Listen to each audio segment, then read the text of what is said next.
You ask Tiger to solve. This deals with linear equations with one unknown. The final result is s=2. Let's solve it step by step. Simplify the expression.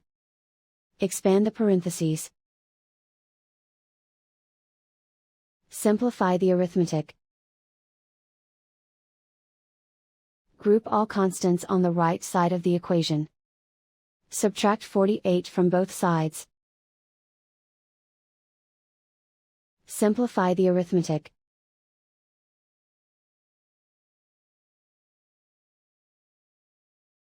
Isolate the s. Divide both sides by 4. Simplify the fraction. Find the greatest common factor of the numerator and denominator. Factor out and cancel the greatest common factor. And so the final result is s=2.